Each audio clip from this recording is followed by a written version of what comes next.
दिल्ली की सियासत एक बार फिर गर्मा गई है और अब इस बार चर्चा का केंद्र है वीरेंद्र सचदेवा, जिनका कार्यकाल पूरा हो चुका है। ऐसे में सवाल ये उठता है कि क्या पार्टी उन्हें दोबारा से मौका देगी या इस बार पार्टी एक नए चेहरे पर दाव खेलने वाली है। दरअसल पश्चिम बंगाल चुनाव अब खत्म होने के करीब है। इसके साथ ही दिल्ली भाजपा के लिए नए अध्यक्ष पद की रेस भी तेज हो गई है। दरअसल भाजपा के कुछ अंदरूनी सूत्रों के मुताबिक एनडीएमसी के उपाध्यक्ष कुलजीत सिंह चहल और केंद्रीय मंत्री हर्ष मल्होत्रा नए अध्यक्ष पद की रेस में सबसे मजबूत दावेदार माने जा रहे हैं। दोनों नेताओं के संगठन में पकड़ और राजनीतिक अनुभव उन्हें मजबूत दावेदार बनाते हैं। वहीं पार्टी के भीतर सामाजिक समीकरणों को साधने की रणनीति में इस फैसले की अहम भूमिका हो सकती है।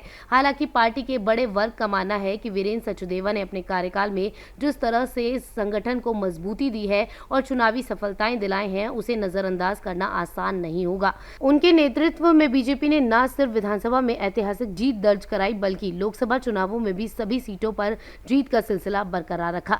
दरअसल वीरेंद्र सचदेवा ने मार्च में अध्यक्ष पद के रूप में 3 साल पूरे कर लिए हैं। बीजेपी के संविधान के अनुसार प्रदेश इकाई के अध्यक्ष का कार्यकाल 3 वर्ष का होता है और कोई व्यक्ति लगातार अधिकतम 2 कार्यकाल तक इस पद पर रह सकता है। वीरेंद्र सचदेवा के नेतृत्व में बीजेपी ने विधानसभा चुनावों में 70 से 48 सीटों पर जीत दर्ज कराई थी। इससे पहले वीरेंद्र सचदेवा की अध्यक्षता में पार्टी ने साल 2024 में दिल्ली की सभी 7 लोकसभा सीटों में जीतकर अपना रिकॉर्ड दर्ज कराया था। पार्टी के सूत्रों का कहना है कि बीजेपी का राष्ट्रीय नेतृत्व पश्चिम बंगाल में विधानसभा चुनाव होने के बाद दिल्ली बीजेपी यूनिट के शीर्ष पद को लेकर फैसला हो सकता है। पश्चिम बंगाल विधानसभा के लिए दूसरे और अंतिम चरण का मतदान बुधवार को होगा और नतीजे 4 मई को घोषित किए जाएंगे। वीरेंद्र सचदेवा को दिसंबर साल 2022 में बीजेपी की दिल्ली इकाई का अध्यक्ष चुना गया था।